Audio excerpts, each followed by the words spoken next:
In addition to these three massive failures of Einstein's relativity, another project recently turned up some serious fatal flaws to Einstein's version of relativity, and that would be the WMAP satellite. The WMAP satellite was sent up in space to map the cosmic background radiation. Now, Einstein's theory says that the background radiation of space that we observe should be homogeneous. It should be smooth in all directions, 360 degrees around, in order for the universe to be expanding and for gravity to work the way it works. Everything is based on this assumption of a Big Bang, homogeneously expanding, smoothly expanding universe. Well, what WMAP observed were huge voids, huge holes and huge globs of energy in the cosmic background radiation that were not predicted by Einstein's theories. Basically, there's no way these voids could have formed in the cosmic background given the time frame as stated by the Big Bang theory. It's impossible. So we have direct observational falsifying evidence in the background radiation of space of Einstein's theories being incorrect.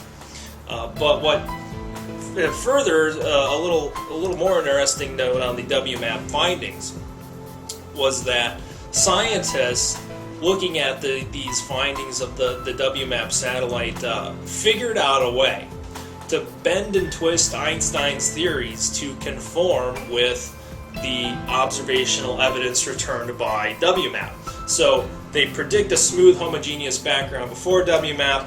WMAP goes up, they find a non-homogeneous background, and then they adjust their theories afterwards to match the WMAP observation.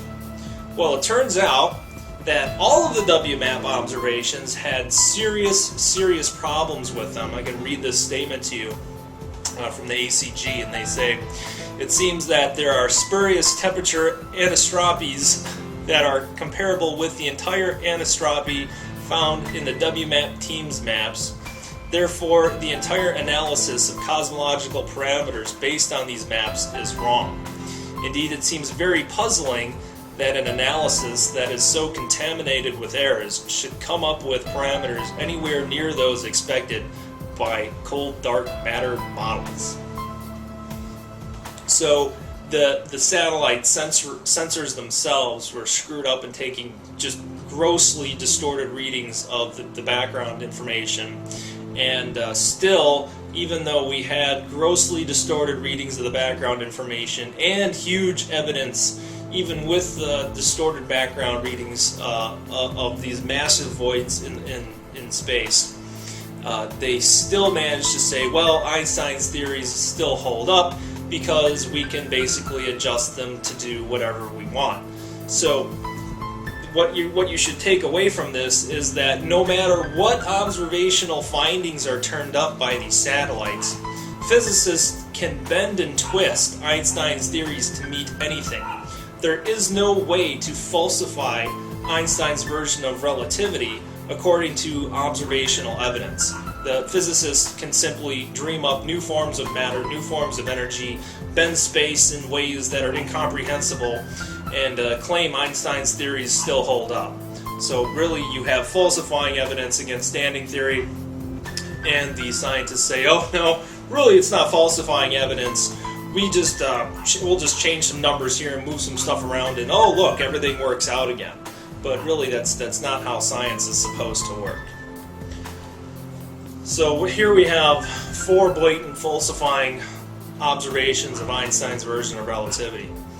But of course, I'm not done yet. Let's keep moving on here, and let's talk about the M87 galactic jet. This is a jet supposedly expelling matter. There's a black hole in this active galactic nucleus out there. There's a galaxy out there called the M87 galaxy. It has a very active core.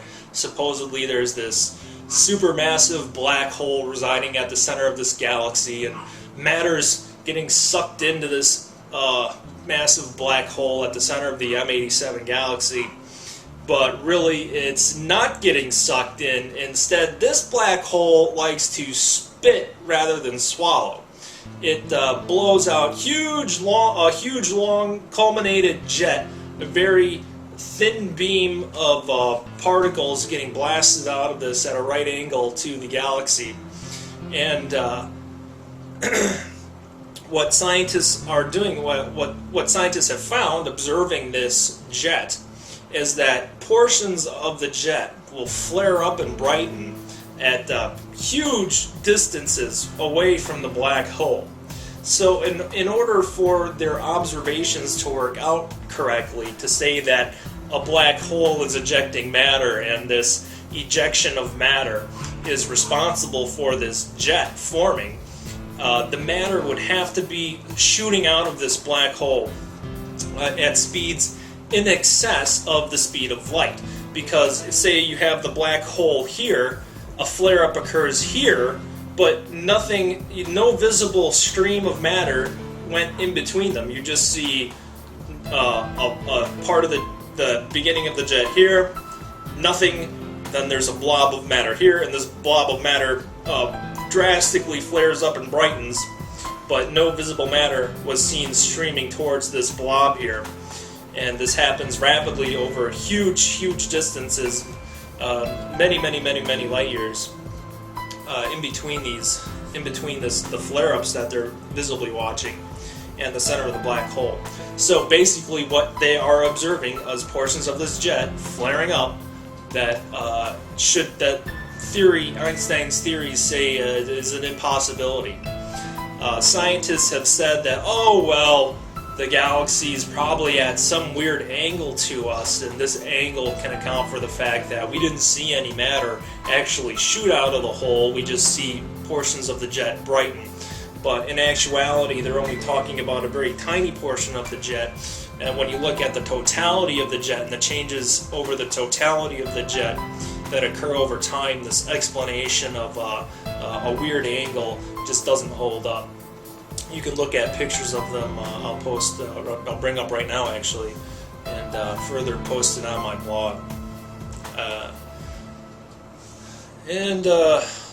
We're still not done yet. So that's 5 blatantly falsifying observations of Einstein's version of relativity that we've taken directly from space, and none of these are disputed, as I've stated earlier.